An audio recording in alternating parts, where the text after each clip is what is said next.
نحمده ونصلی علی رسولہ الکریم اما بعد۔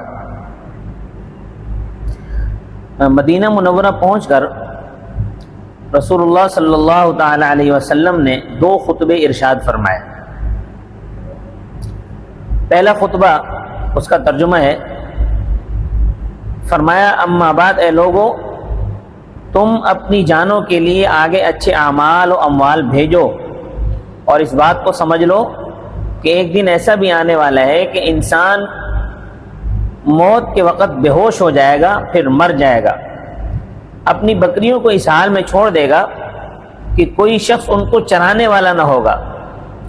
پھر اس کا رب اس سے سوال فرمائے گا اور درمیان میں کوئی ترجمان یا حاجب نہ ہوگا۔ اللہ تعالیٰ کا ارشاد ہوگا، اے شخص، کیا تیرے پاس میرا رسول نہیں آیا جس نے تجھے حق بات پہنچائی، اور میں نے تجھے مال دیا، تجھ پر فضل کیا، اس میں سے تو نے اپنی جان کے لیے کیا بھیجا؟ جن سے سوال ہوگا، جس سے سوال ہوگا وہ دائیں بائیں دیکھے گا، تو کوئی عمل اسے نظر نہیں آئے گا، اور پھر آگے دیکھے گا تو جہنم کے سوا کچھ نظر نہیں آئے گا۔ تو تم میں سے جو شخص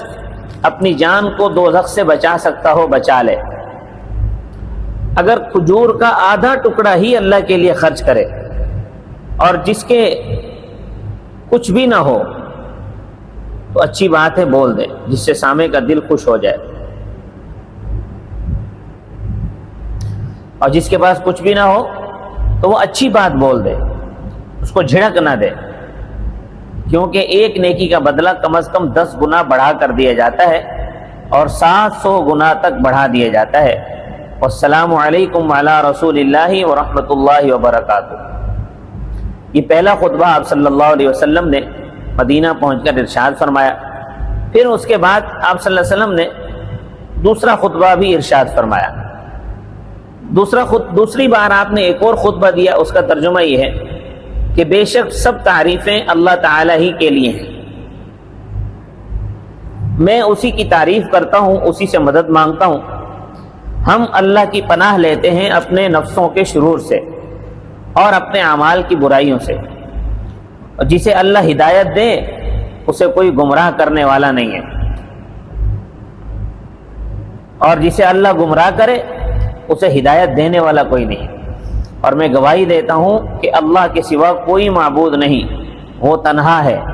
اس کا کوئی شریک نہیں، بلا شبہ سب سے اچھی بات اللہ کی کتاب ہے۔ وہ شخص کامیاب ہوا جس کے دل میں اللہ نے اپنی کتاب کو مزین کر دیا، اور کفر کے بعد جسے اللہ نے اسلام میں داخل فرما لیا، اور جسے اللہ نے اپنی کتاب کے لیے چن لیا، وہ لوگوں کی باتوں میں مشغول نہیں رہتا۔ بے شک قرآن سب سے اچھی بات ہے،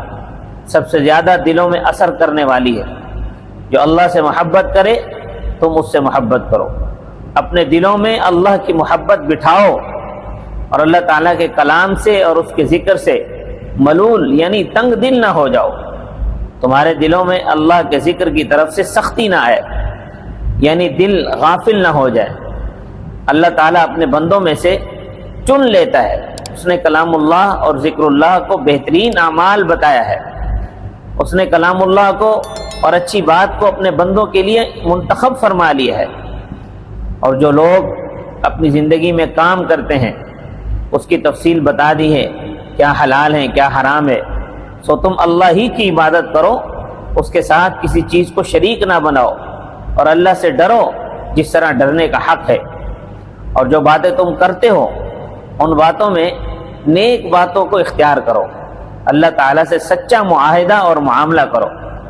اللہ نے جو تمہارے درمیان رحمت پیدا فرمائی ہے اس کے ذریعے ایک دوسرے سے محبت کرو، بے شک اللہ تعالیٰ اس بات سے ناراض ہوتا ہے کہ اس سے عہد کر کے توڑ دیا جائے۔ اللہ تبارک و تعالیٰ مجھے اور آپ کو عمل کی توفیق عطا فرمائے۔ وما علینا الا البلاغ المبین۔